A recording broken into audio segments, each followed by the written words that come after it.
Yeah, I think the changes might have done an okay job at sort of shutting down the light cruisers being able to dodge absolutely everything.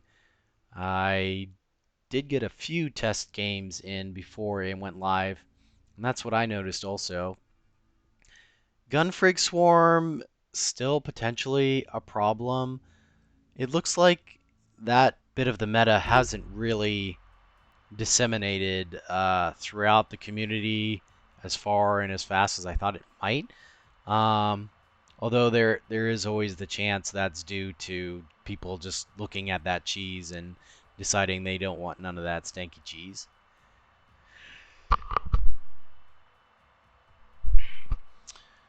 All right, so we got a game on pillars. I think Team 2 is OSP. Team 2 is normally OSP.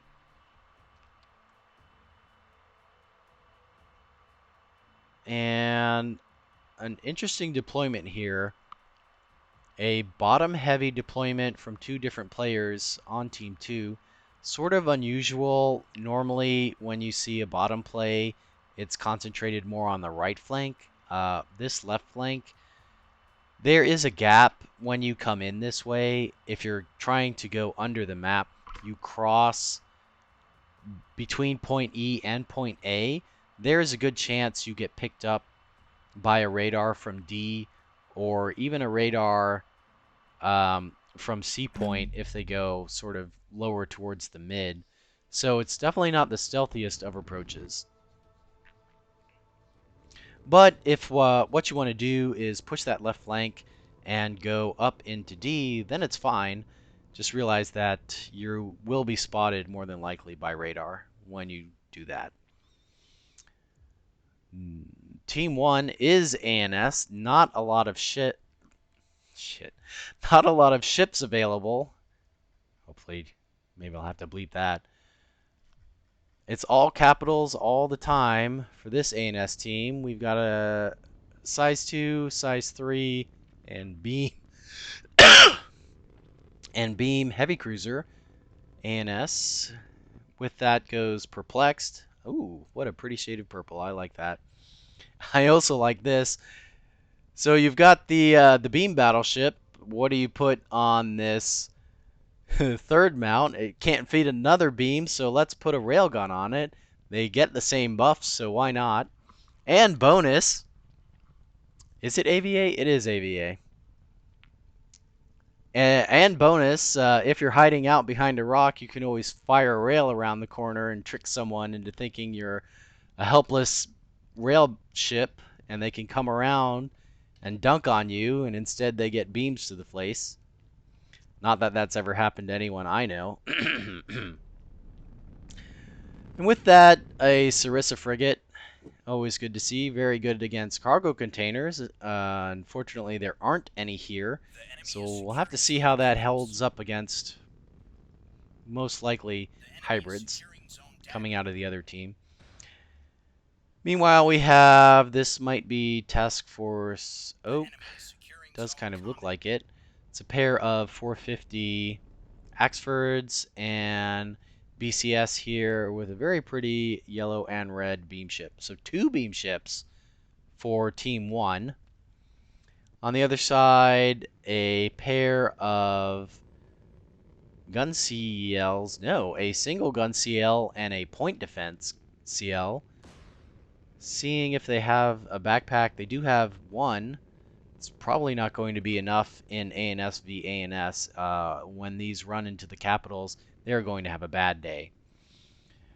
Along with that comes a rail Axford that's flying with Pinard, missile, and missile. So I would assume this is sort of like a scout, anti-scout group up here. Normally you see something like this deployed on the top of the map.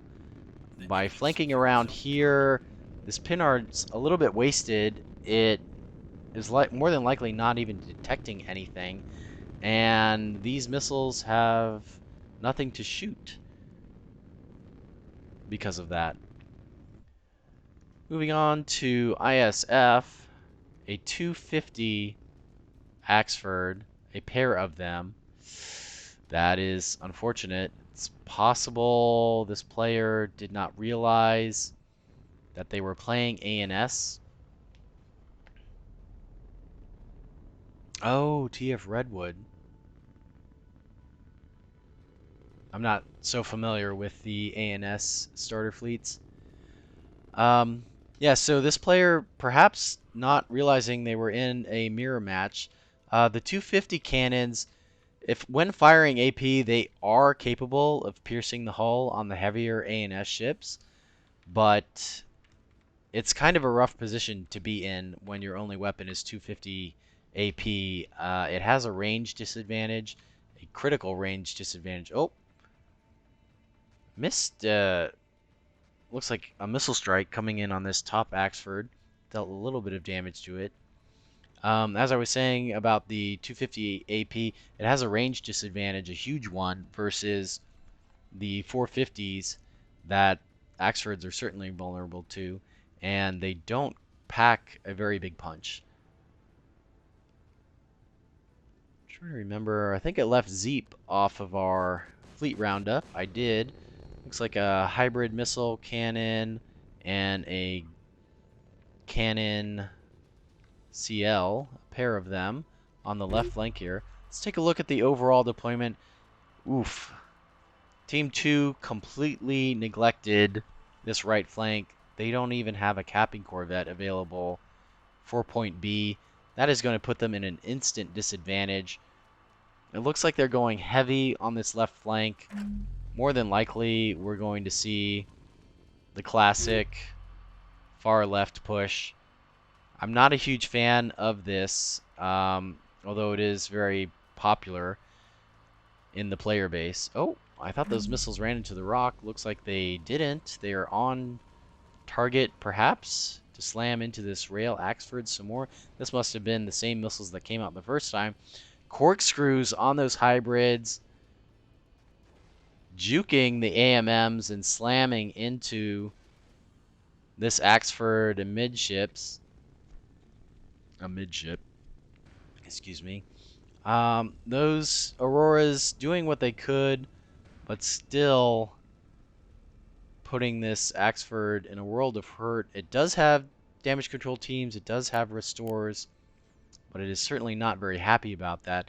Interestingly, this ship is not firing back. At least I haven't seen any rails fired yet. It looks like the turrets aren't on target. Kind of wondering, this Axford is definitely close enough for something like that to happen. It's moved out into the middle of the map. It should be well within bullseye range of this.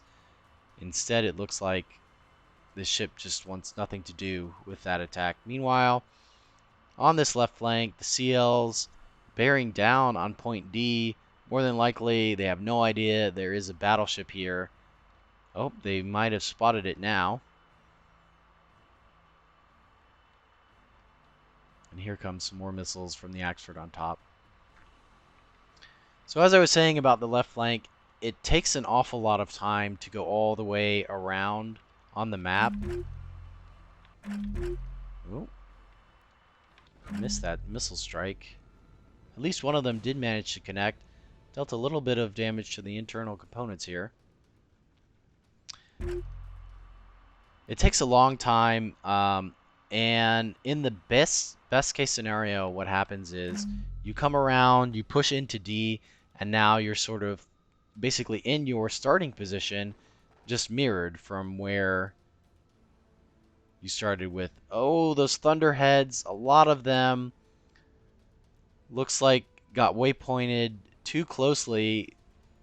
They aren't able to lock on. One does come in and deal damage, but these are beams absolutely shredding this CL that's flown around the corner.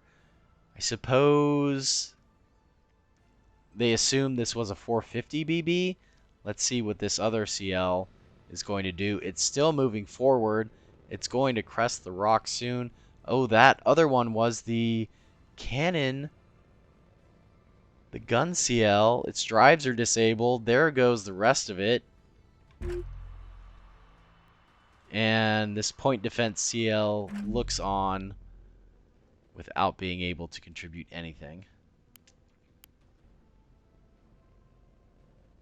It's not even armed with missiles.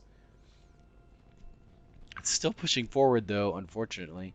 So more often than not, what happens when a push like this, especially if it's spotted out in any way by the other team, is you come around the corner directly into something that you don't want to be engaged with at all.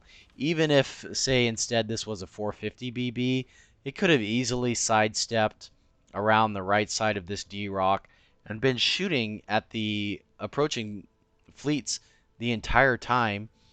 Whenever you're in a situation where you're trying to push in open space, you can easily have the tables turned on you, wind up in a situation like this.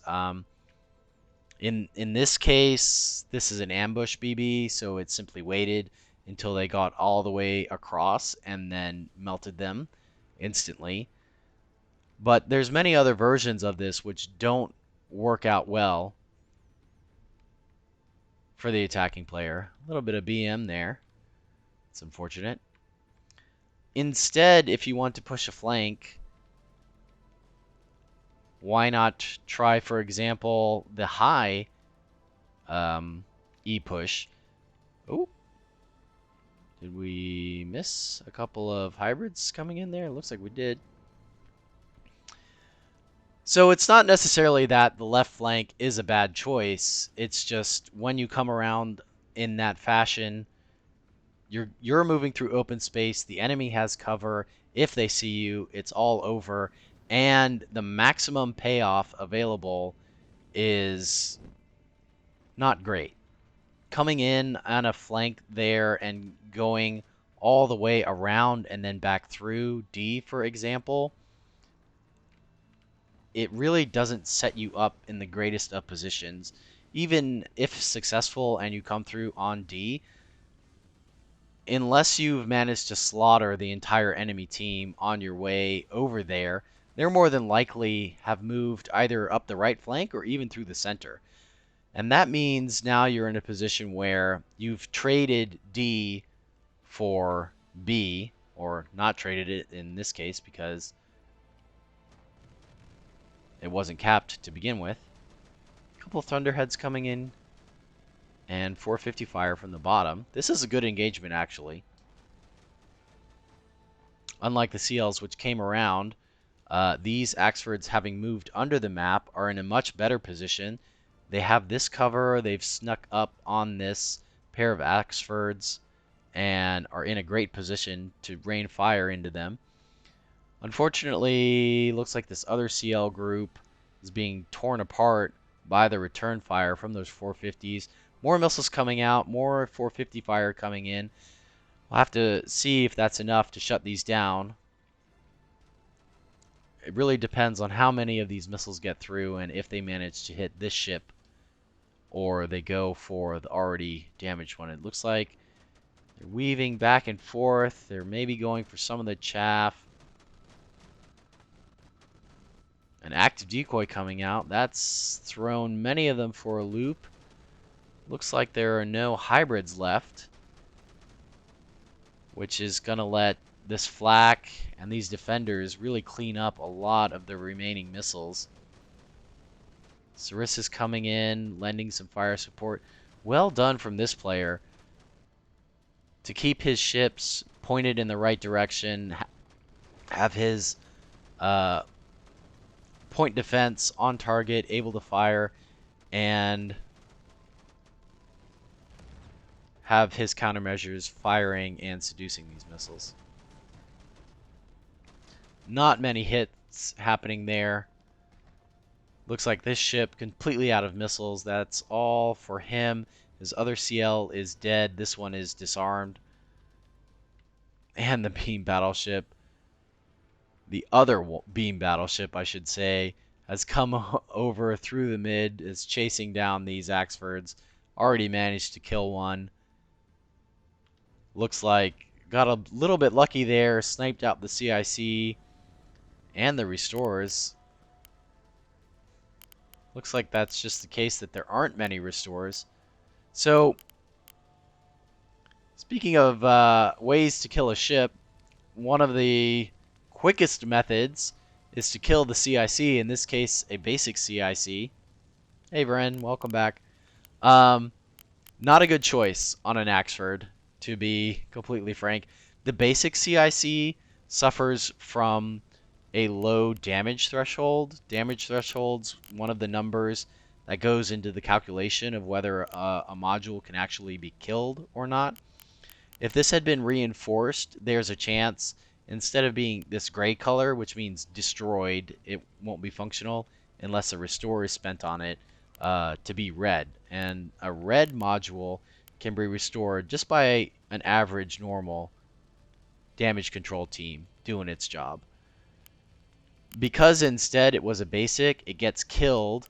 This other DC locker, which is large, it's the only module capable of restoring the CIC, since it is also killed, even though the rest of the ship completely green, everything's fine with it. Cannons are available, weapons are available, point defense available. Since the CIC can't be restored, they go ahead and evacuate. There's no way for them to do anything about it, so off they go into their pods. And that's all for that ship. Same exact thing happening over here. CIC being taken out, large DC locker being taken out, even though this ship, in all other respects, completely fine. Because it can't restore its CIC, it's out. That was a lightning round for this BB. Probably, definitely up there in fastest dual Axford kills I've ever seen. Looks like this Axford has managed to make it all the way around. Here comes the other Beam BB, slicing it apart. We can get a sense, though, here. So in this case, this CIC, the Citadel CIC, it has that much higher damage threshold. It can't be killed as easily by weapons striking the hull. Those two numbers in combination of, if you see reinforced Citadel, modules like that, modules that have high damage thresholds, when you stick them in large ships that have damage reduction, they combine in order to make things that essentially can't be killed. And when you do that, it forces the enemy to spend a lot more time and effort to come in. Here we see this CIC, it went to 0. Oh, it's finally been killed now. But when you build a ship like that, Starter fleet, last one standing. You got to hand it to Oak. It's tough. It's built well. It did work. Good game. So didn't have a lot of time to analyze, in hindsight, what went wrong. I think it can pretty much be summed up by saying that too much was dedicated to one flank.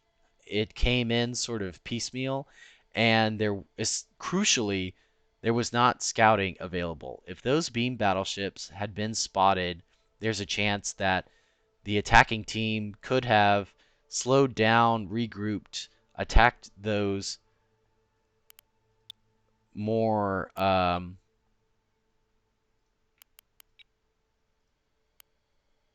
let's see, we have to attack those threats more together in a team and possibly been able to overcome them.